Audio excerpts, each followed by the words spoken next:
Raghava Lawrence அம்மா நம்ம எல்லார்கிட்டயும் ஒரு கேள்வி கேட்டிருக்காரு, நான் அரசியலுக்கு வரலாமா அப்படின்னு சொல்லிட்டு. 18 வயசுக்கு மேல ஆனவங்களுக்கே ஓட் போடுறதுக்கான உரிமை இந்த இந்திய கான்ஸ்டிடியூஷன் சட்டத்துல இருக்கு. 21 வயசு ஆனா அவங்க எலெக்ஷன்ஸ்ல நிக்கலான்றது இருக்கு. சோ டெஃபினட்டா உங்களுக்கு அரசியல்ல வர்றதுக்கு விருப்பம் இருந்தா நிச்சயமா நீங்க வரலாம். அதுல எந்த வித மாற்று கருத்தும் இல்ல. நீங்க கேட்கணும்ன்றது அவசியம் இல்ல. ஏன்னா கம்ப்ளீட்டா உங்களுடைய விருப்பம் தான். அம்மா கிட்ட இது வரைக்கும் நான் பெர்மிஷன் கேட்டேன், அம்மா கொடுக்கல, இந்த டைம் கொடுத்துருக்காங்க அப்படின்னு சொன்னாரு. மகிழ்ச்சியான விஷயம். எதுவுமே செய்யாம ஒரு கிள்ளுக்கிற கூட எடுத்து போடாதவங்க எல்லாம் அரசியல் சிஎம் ஆகும்போது ராகவா லாரன்ஸ்க்கு அந்த தகுதி இல்லையான்னு கேட்டா நிச்சயமா இருக்கு. ஏன்னா அவர் சொன்ன மாதிரி ஒரு குழந்தை வளர்க்கறதே கஷ்டம். எல்லாரும் அவங்கவுங்க பிள்ளைய பார்ப்பாங்க. நிறைய பேர் அவங்க குழந்தைங்களே கவனிக்கிறது கிடையாது. அப்படி இருக்கும்போது யாரோ பெற்ற குழந்தைங்களுக்கு பல குழந்தைங்க கிட்டத்தட்ட ஒரு 60 குழந்தைங்களுக்கு மேல அவர் படிச்சிருக்காரு, படிக்க வச்சிருக்காரு. அந்த குழந்தைங்களுக்கு எல்லாம் நல்லது கெட்ட சொல்லி கொடுத்திருக்காரு. அப்படிங்கும் போது அவர் செய்யக்கூடாதுன்னா நிச்சயமா செய்யலாம். அவர் சொன்னார் எந்த பலனையும் எதிர்பார்க்கல அப்படின்னு.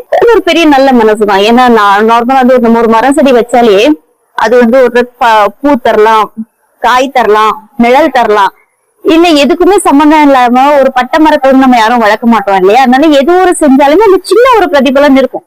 ஒண்ணு நீங்க நம்ம குழந்தை நம்ம வளர்த்தாலே அதுங்க நமக்கு செய்யலனாலும் கூட அதுங்க நல்லா இருக்கு, இந்த சமுதாயத்துக்கு ஒரு சிறந்த உதாரணமா இருக்கு, இன்னாருடைய குழந்தைன்னு சொல்றதுல ஒரு பெருமை நிச்சயமா நமக்கு இருக்கும். சோ அந்த வகையில ராகவா லாரன்ஸ்க்கு நிறைய பெருமைகள் இருக்கும். நல்ல மனிதர், ரொம்ப நல்ல மனிதர். ராகவா லாரன்ஸ் கிட்ட கேட்க வேண்டிய ரெண்டு விஷயம் தான். ஒண்ணு, அவரு இந்த டைம்ல நான் அரசியல் வரணும் அப்படின்னு நினைக்கிறது. எங்க அம்மா கிட்ட நான் சொன்னேன், சாதி மதம் இல்லாம அரசியல் ஜெயிச்சிருக்கு அப்படின்னு சொன்னாரு. அந்த வார்த்தையை தயவு செஞ்சு நீங்க மாத்திக்கணும்னா, ஏன்னா தூத்துக்குடியில மீனவர் சமுதாயத்தை சார்ந்தவரை நிக்க வச்சுதான் அவர் அமைச்சர் ஆக்கியிருக்கிறாரு.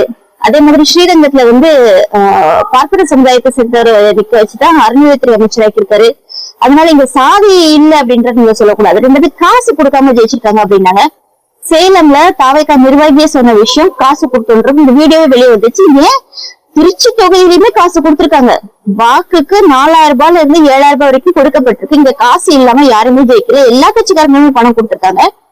ரெண்டாவது, காசு குடுக்கறதும் தப்பு, லஞ்சம் குடுக்கறதும் தப்பு, வாங்குறதும் தப்பு எவ்வளவோ அதே மாதிரி ஓட்டுக்கு காசு குடுக்கறதும் தப்பு, வாங்குறதும் தப்பு.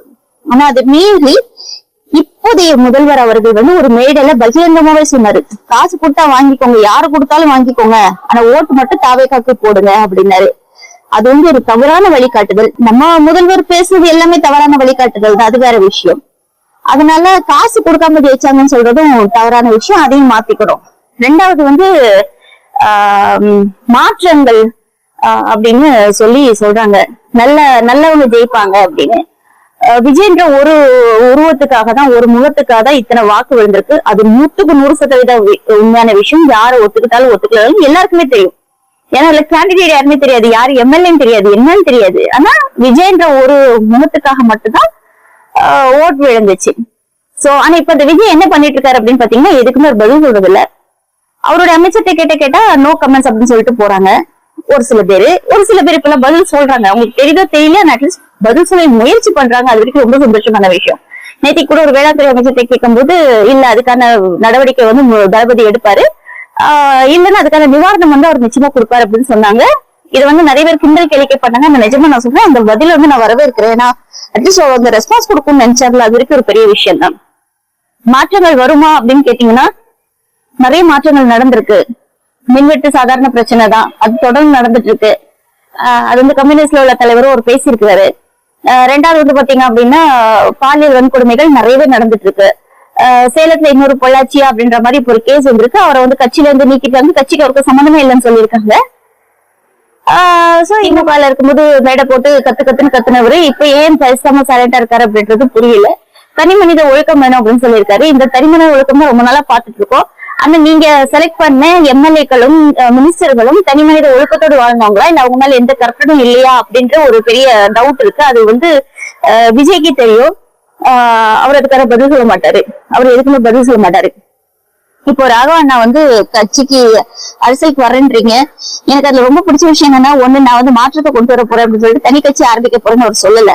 அது வரைக்கும் மகிழ்ச்சியான விஷயம். இன்னொன்னு தாவேக்கால ஜாயின் பண்ண போறேன் அப்படின்றது அவர் ரொம்ப பகிரங்கமாவே சொல்லியிருக்காரு. நல்ல விஷயம். தாவேக்கால சேருங்க. உங்களை மாதிரி ஒரு 1-2 நல்லவங்க வரும்போது அதுல அட்லீஸ்ட் மாற்றங்கள் வரதா பார்ப்போம். இதுல இன்னும் பெரிய டவுட் என்னன்னு கேட்டீங்கன்னா, இப்ப தாவேக்கா மேல ஆல்ரெடி நிறைய எம்எல்ஏ மினிஸ்டர்ஸ் மேல கரெக்ட் இருக்கிறதுனால இப்படி ஒரு முகம் இன்னைக்கு தேவைப்படலாம். ராகவா லாரன்ஸ் மாதிரி ஒரு முகம் உங்களுக்கு தேவைப்படலாம் பார்வைகளை மாற்றுறதுக்காக. ஏற்கனவே ஜோசப் விஜயோட நாங்க அரசியல் பண்ணிட்டு இருக்கோம். ராகவா லாரன்ஸோட அரசியல் பண்றதும் ஒரு பெரிய விஷயம் இல்ல. ஏன்னா ராகவா லாரன்ஸ் நிறைய படங்கள் அவர் வச்சிருப்பாரு, இந்து முஸ்லீம் கிறிஸ்டின்ஸ் அது எல்லாமே ஒரு ஃபிலிம்ல இருக்கும், திரைப்படங்கள்லயுமே அது எல்லாமே இருக்கும், அந்த ரெசம்பிளன்ஸ் எல்லாமே வச்சிருப்பாரு. எங்களுக்கு என்னன்னா நீங்க இந்துவா முஸ்லிமா கிறிஸ்டினா இருக்கிறது எங்களை மாதிரிப்பட்டவங்களுக்கு எந்த பிரச்சனையும் கிடையாது. பெரியார் கொள்கை எடுத்துக்கிறவங்களுக்கு ஜாதிய மதமும் ஒரு பெரிய பிரச்சனையே இல்லை. ஆனா திருப்பரங்குன்ற இஷ்யூல நீங்க என்ன வாயை திறந்து பேசுனீங்க அப்படின்றது ஒரு ஸ்டேட்மெண்ட் எங்களுக்கு நீங்க சொல்லி ஆகணும். அரசியல் வரதுக்கு முன்னாடி சில நாங்க கேள்விகள் வைக்கிறோம். தமிழ்நாட்டில் இருக்கக்கூடிய இன்னைக்கு ஒரு முக்கியமான பிரச்சனைகள் திருப்பரங்குன்றம் இஷ்யூல நீங்க வந்து எது பக்கம் நீங்க நிக்கிறீங்கன்றது ஒரு விஷயம் சொல்லணும். இல்ல இதுக்கு நான் பதில் சொல்ல விருப்பம் இல்லை அப்படின்னா உங்களுக்கு அரசியல் பண்றதுக்கான எந்த தகுதி இல்லை அப்படின்றது அர்த்தம்.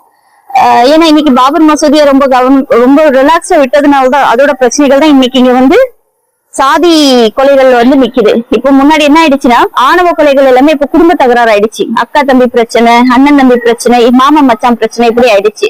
சோ இது வந்து எல்லாமே நம்ம நார்மலைஸ் பண்ணிட்டு இருக்கோம். அது பண்றதுக்கான வாய்ப்பு இல்லை, அது பண்ணவும் கூடாது அப்படின்றது என்னுடைய எண்ணம். சோ ராகவா அண்ணா வந்து அரசியலுக்கு வரலாமா தாராளமா வரலாம்.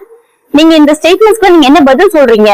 ஃபார் எக்ஸாம்பிள் திருப்பரங்குன்றம் இஷ்யூக்கு, பாலியல் வன்கொடுமைகளுக்கு, இந்த காசு கொடுக்காம காசு வாங்காம ஒரு சாதி மதம் இல்லாம அரசியல் பண்ணாருன்றது உங்களால ப்ரூஃபோடு சொல்ல முடியுமா? எல்லாரும் சொல்றாங்கன்றது நம்மளும் சொல்லக்கூடாது இல்லன்னா. வாங்க அரசியல் வாங்க, பண்ணுங்க, நிச்சயமா பண்ணுங்க.